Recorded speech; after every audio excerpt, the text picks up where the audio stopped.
hardest part of healing isn't the work, it's the aloneness. We outgrow old identities, we keep our heads down, and somewhere between all those calendar invites and notifications and coping mechanisms, friendship gets complicated. And tonight we are slowing the scroll and listening for what the nervous system already knows. Healing lands deeper in community. Welcome back, listeners, to the Mindful Living Podcast. I'm your host, Sana, as always. And today I have a very special and beautiful episode, conversation ready for you. My guest, Valerie, she's the founder of Renewed Spirit Adventures, and she's the creator of the Renewed Spirit Sisterhood, which is a space where high achieving women learn to be held, to be heard, to be seen, not just helpful. She's not here to sell a morning routine to all of us listeners. She's here to tell us the truth about burnout, embodiment, and why sisterhood is not a luxury, but a lifeline. And a quick heads up before we dive in. And definitely, Valerie will share the details at the conclusion of this episode. But doors are open, listeners, to Valerie's free Sisterhood Circle membership on 1st October. That is tomorrow. We'll definitely get to the details and you'll definitely get access to those details along with this episode. But before that, let's have this beautiful conversation with our guest, Valerie. Valerie, welcome to the show, and it's really an honor to have you here with us. Thank you so much, Sana. It's an honor for me to be here. I get emotional even with the introductions because the work that we're doing is so important. And so I'm excited to talk to you today about how we can heal through community. Absolutely, absolutely. Valerie, let's try to understand the real use case of sisterhood. Um, you say that healing should not be done alone. I personally, I mean, if there could be a percentage more than 100%, let's say 500 or 1000%, I personally align with that idea. For me, it's a fact because been there, done that. What specific outcomes have you seen in sisterhood that rarely happen in solo work? Yeah, absolutely, Sana. And I know that we're so aligned on this. And one of the things that we do in our community is we talk about the science behind these concepts, especially concepts like this that are opposite to what society tells us, especially in high achieving, high performing women. Culture, American culture, global culture tells us to fix it ourselves, to handle it in silence, to keep pushing, because if you keep pushing someday, right? Someday things will get better. And culture has it all wrong. That is built on the fact that we are being used for performance. And so some of the things that I'm going to say do involve really the the pushing against societal expectations, the bravery and the strength that it takes to set your path, to not live linearly, and to question things that have been expected of you for your entire life. And so let's fast forward to some of the stories and some of the healing that we've seen through community. I'm going to start with myself. Wow. So, a little bit of background. I have always, for my entire life, been in a situation where I've had to prove myself and perform in order to be loved.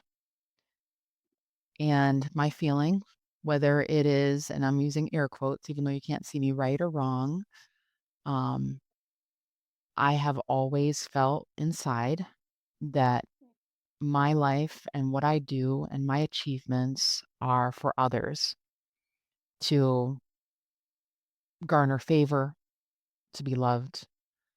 And that creates a conditionality and it Mhm. creates in our lives. And I'm sure many of your listeners can resonate with this, but it creates this thing inside of us that says, you alone are not good enough. Mm, yeah. Yeah. And the truth, the universal truth, is that we are enough just as we are. And there's a blend of science and soul in everything that we do, but understanding that each one of us was put on this earth during this lifetime for a purpose. And what happens during our lives is layers are added on: pain, shame, guilt, conditioning, life experiences, positive experiences, negative experiences, but they all shape us and they create these layers that can get us further and further away from ourselves. And so that's what happened to me. I have a beautiful life, so many things to be thankful for. And I truly believe that in our gratefulness comes the things that we deserve. However, in 2021, after a lifetime of performing, achieving, being involved, being a mother, having a corporate career, multiple businesses, doing all the stuff, my body said, we're done. We're done with you. Stop pushing so much. And if you can't stop yourself, then we're going to stop you through injuries, through illness. And so I was at a point in my life, a rock bottom, where on the outside, everything looked perfect, beautiful, amazing. I have beautiful children, a wonderful career, great community. But on the inside and physically, I had a heart attack and I didn't even know it because I was carrying around pain on my shoulders, in my neck, in my back. And I ended up finding out 2 years later that that's something that had happened. And just I wanted everyone to kinda get that image in their mind of having a heart attack and not even knowing it because you're so disconnected from your body. And I also was at a point where I wasn't able to walk. I wasn't able to get out of bed. I wasn't able to physically move. And all of these things were symptoms and outcomes of the burnout. And so I had started on a healing journey and I had some moments where it's like, I hear you, body. I understand. We're not going to live like this anymore. I have far too much to look forward to be able to live like this.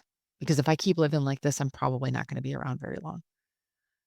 And so I started going to Western medical doctors, getting tests, psychology, psychiatry, then also integrated energetics, spiritual work, and really getting down to what is my authentic code? What is my authenticity? Who am I really? And in that experience, just to kind of fast forward a little bit, I committed to myself to be open and vulnerable about my experience, to help me call in others that were aligned so that we could be and create a community together. And so that's a short summary or a synopsis, but I will tell you that, just like you said in the opening, our lives can sometimes feel isolated. And especially when we're healing, we feel like we're alone or we're weak because we need help. And when we put ourselves in community, scientifically, we can heal faster. It creates more happiness, more joy. It creates the feeling of belonging and true belonging. And so that's the scientific part. And then the spiritual part, of course, is you have people that you can share your energy with. And so for me, community, seeking out others that aligned in this way was so foundational to where I am today. And I have completed a complete 180. I left my corporate career. I changed my entire family situation, left my marriage of 15 years, live live in a different place. All the things that I needed to do to save myself. Um, and we have hundreds and thousands of stories of women in our communities, women that have gone on our retreats and experiences, people that we talk to every single day that have said when they are in an environment, even with one other person that they can talk to, that they can relate with, it gives more hope. And sometimes we don't even know how impacted we are by the things we do on a day to day basis. I love what you said about stopping to scroll because we can get into these rote routines, right? Where we work, eat, sleep, scroll. Um, That's it. yeah. But I wanted to share, let me, I want to share a story of one of our sisters. Mhm. So in April, this Mhm. April, we had a beautiful retreat in Costa Rica called Goddess Rising, and it was all about embodying the goddess within you, understanding the goddess archetypes, getting closer and closer to your authenticity, and creating a space from your day to day life where you can reset. And and then at Renewed Spirit Adventures at my company, we focus on integration afterwards. And so we have a sister who came to the retreat because she was working a lot of physical demands for herself, demands of being a mother. And in our first conversation, she's like, I'm fine. I just need to take a little break. Everything's fine. When we were within the week Mhm. and understanding more about ourselves, doing the activities, the energetic work, the spiritual work, the workshops, she understood that it was more than taking a rest. It was getting back to the childlike wonder that she Mhm. had when she was younger that was lost. And she made a commitment to herself to walk barefoot outside, not only to ground with the earth, but to feel like a child, Mhm. to understand the things that were really important to her, and to know that she could be herself and be a mother and be a wife and be have a corporate career. All those things can coexist. And after is where the really beautiful moments were happening. Obviously, we had a great experience in community together at the retreat, but afterwards, she started taking steps to do things that light her up, that create that sense of awe and wonder. And just last month, she sent me pictures and a video of herself solo traveling Wow. at one of her favorite places on earth, national park, Mm. that she didn't think she was going to be able to do on her own. And she did it. And she climbed mountains and she swam and she did all the things. But just the pure joy and the change in her face and the change in her life was something that makes me so proud. And I think it's a really great story of she didn't have to do a complete 180 like I did. It was taking some steps, and the work is hard, right? But it was taking steps to say, I want to feel wonder again in my life. And then she did it. And now she's also teaching spin classes, a dream that she had had before, just feeling empowered.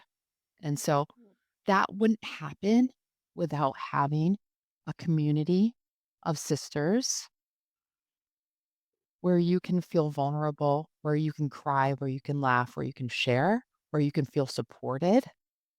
to be brave and take the next steps in your healing journey. Wow. Oh my god, I have so many so many thoughts in my mind, and let me just try to put everything out. But before that, Valerie, I must say that was certainly such a beautiful summary of your journey. The unfolding of these events, the phases in there. Um, that was really, really. I mean, it's really difficult to summarize such a so many number of years, those seconds, minutes, and hours spent um, with so many feelings in there. That's really, really beautifully done. And I mean, I so much personally resonate with that because um, although we are definitely right now in that modern day and age where when it comes to women, there are conversations around um, building your self, I mean, identity, being independent, being empowered. But then um, I think what kind of conversations or discussions or maybe resources that I see maybe popularly or conventionally discussed maybe in the mainstream, Mhm, they're kind of overshadowing the real struggles in there of women or girls, because personally I can say, Valerie, that um, we have so many transitional phases in our lives. So we are we are daughter or sister, then we transition into being wife, mother, then we have work. There also we have to work maybe twice harder, thrice harder, x mhm, times harder just to prove ourselves to be capable enough to be considered valued enough or worthy enough um, to get chosen. And then there's another another aspect that I would like to share, that whenever these conversations come around that I want to discover myself, I want to build my own identity, I want to be independent, um people, they kind of judge you because they feel like you are being selfish. mhm, They I think it's kind of the conditioning in there, that especially as a woman, and on top of that, being a caregiver, a mother, a wife, or a daughter, um, you have to be selfless. You have to sacrifice yourself, and then only the systems will be in place. Peace will be there. Everything will go calm. But once you, become this voice of self awakening, then things go completely, against your favor. And then as a woman, you have that feeling of shame, guilt, and mhm, fear. So I think that is something that you very, very clearly shared. And then, of course, the burnout. I mean, I've personally also, and I keep on repeating on each and every of these conversations. But I think um, personally, I can say it's the scariest part of burnout is that it silently creeps within you. It consumes you from within, and you do not even realize. And how it manifested within you, Valerie, physically, emotionally, spiritually. I think that was really, really, that must have been very hard. But I really appreciate that you candidly shared, your journey, and of course, um, sisters who have discovered themselves, who have really started embarked upon that journey to know themselves from inside out. I think that's exactly, those are the proof, if anybody would have any skepticism around it. So yeah, that was really, really very, very empowering. thank you. Yeah, and I this theme of and I couldn't describe it any better than you did, Sana, as far as the structures and the systems that have been created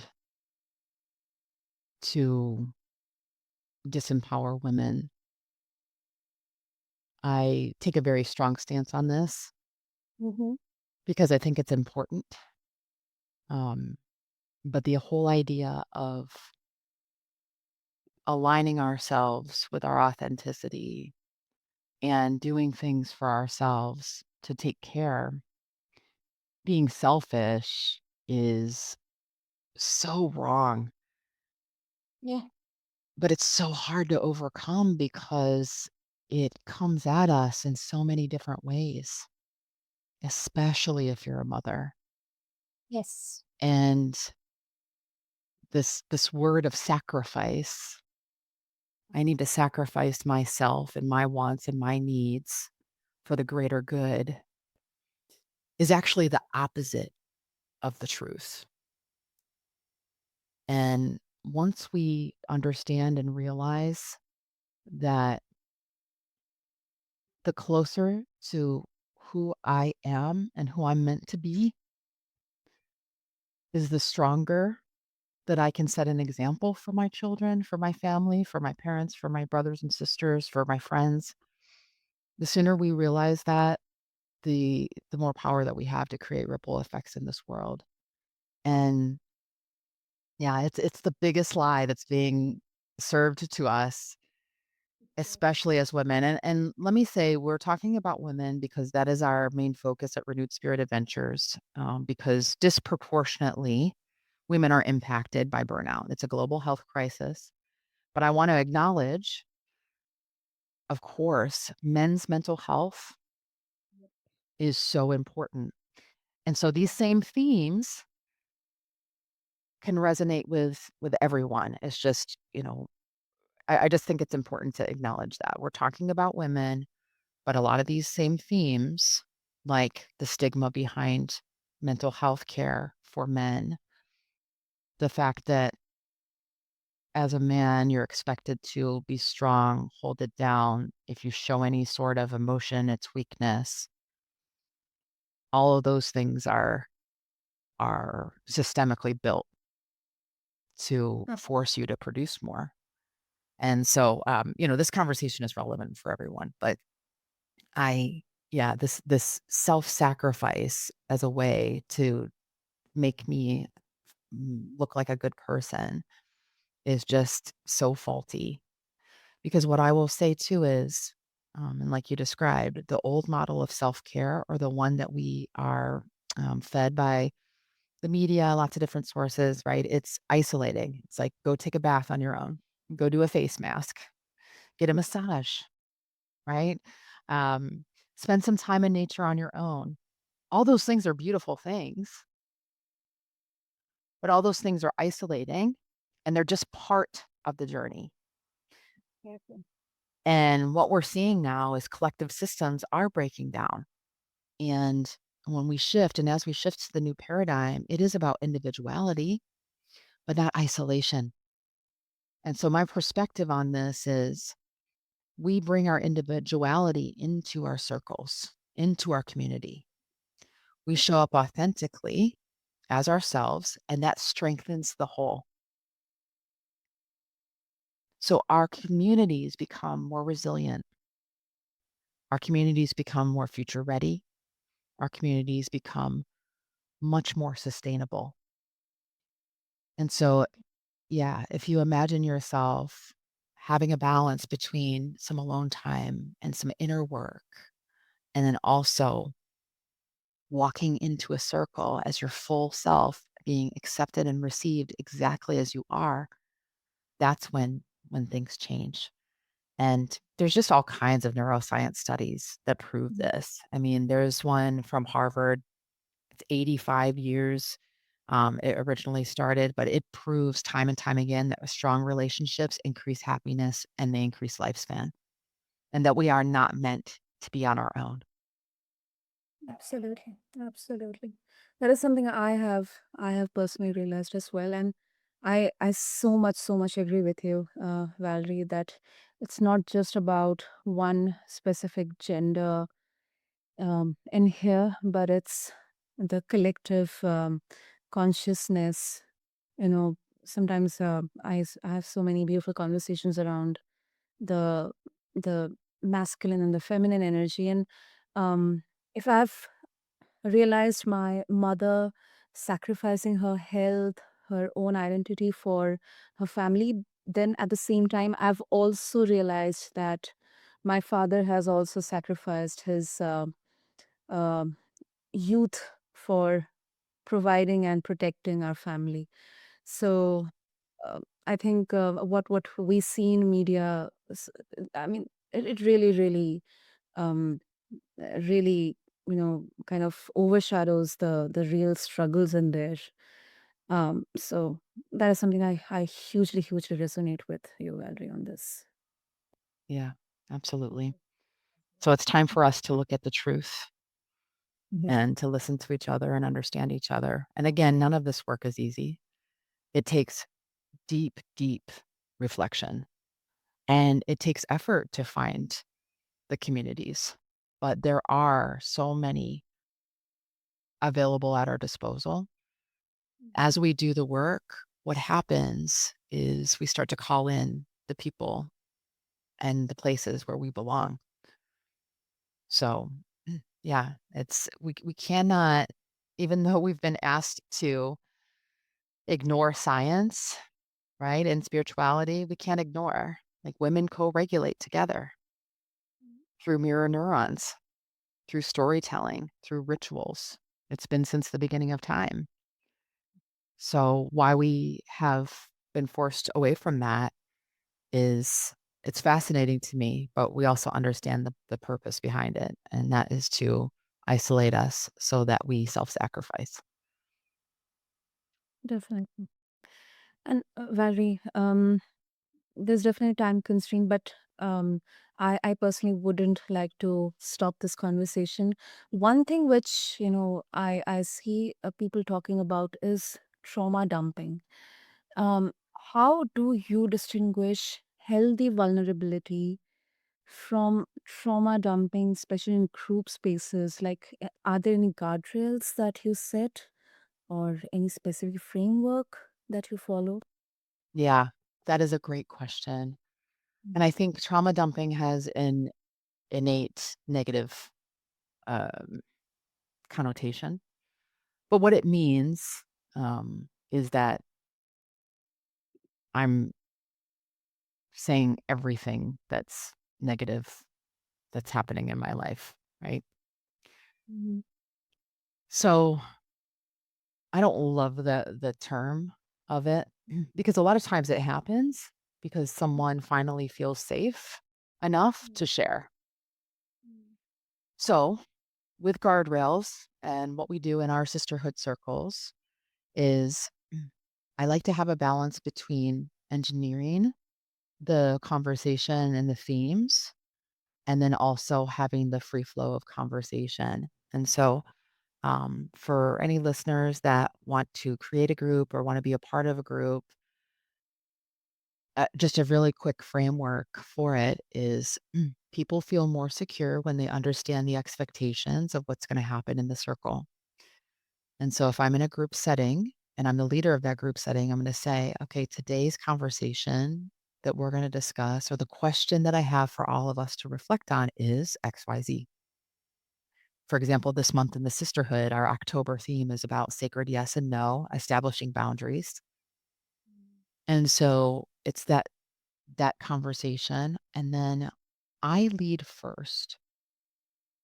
The reason why I do this is because then I can set the tone and the example for the most effective sharing. And it's not that any sharing is right or wrong, but it's about how do we make sure that everyone in the circle's voice is heard?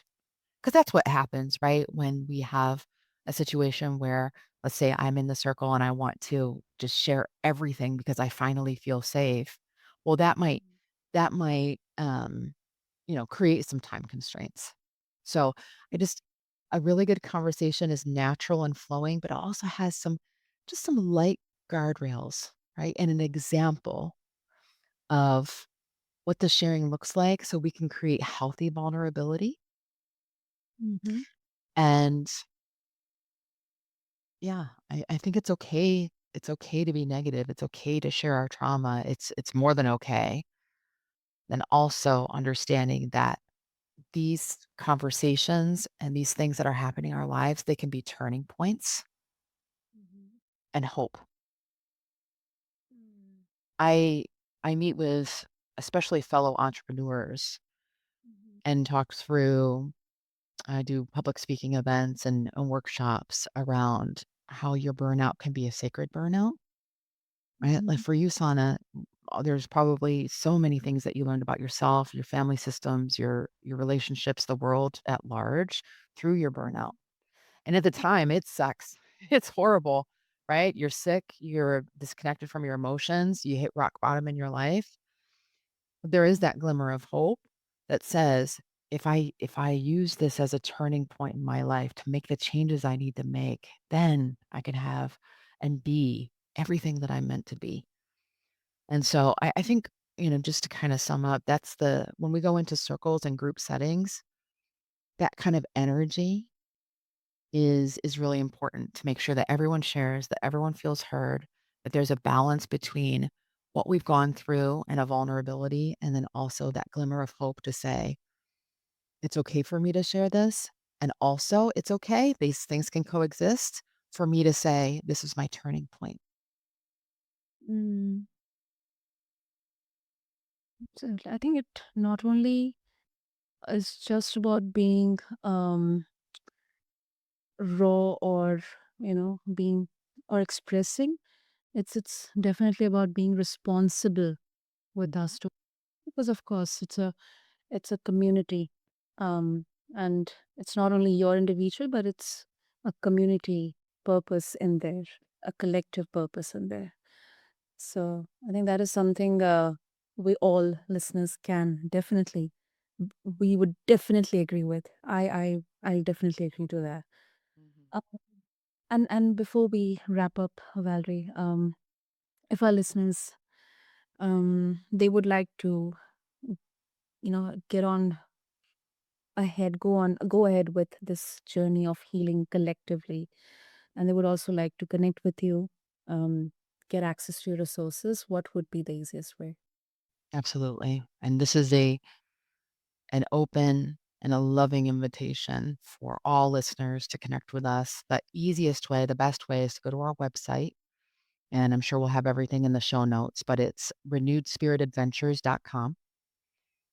There's a place to connect. It says let's connect, and there's a short form to fill out, and that will trigger uh, a meeting. And so I and my team, we would love to meet with as many people as possible individually. One of the other ways, as you mentioned in the beginning, Sana, is to join our community. And so on October 1st, we are opening the doors for all women to join the Sisterhood Circle for free. Inside the circle, we have weekly journal prompts, live monthly meetings and workshops, all kinds of resources on aligned living, manifestation, nervous system regulation, all different kinds of things that are available. But most importantly, it's a community. And so we have threads and chats where we start different conversations with each other and we're able to help each other and support each other. So I want every single one of the listeners today to join the community, everyone who identifies as a woman, connect with us online, connect with us on social media, and we want you to ask yourself, what's the next step that you need to take to invite more connection into your life? And we would love to be there for you at Renewed Spirit Adventures. Beautiful. That's beautiful, listeners. I'll have all the links, all the details in the show notes attached with this episode on. So just refer to them on whichever platform you listen to your podcast to. And if if today stirred something, let it guide your next step, not toward perfect, but toward people. Healing, it asks for witnesses, and sometimes the bravest, the most courageous move is raising your hand and letting yourself be seen. So, listeners, thank you so much for tuning into this episode of the Mindful Living. And Valerie, thank you so much for bringing the science of safety and I should say, the soul of sisterhood to all of us. Thank you. Thank you. So, thank you to all of the listeners once again. And if this conversation served you, share it with one person who might need a soft place to land. See you next time. This is your host, Sana, signing off. Thank you.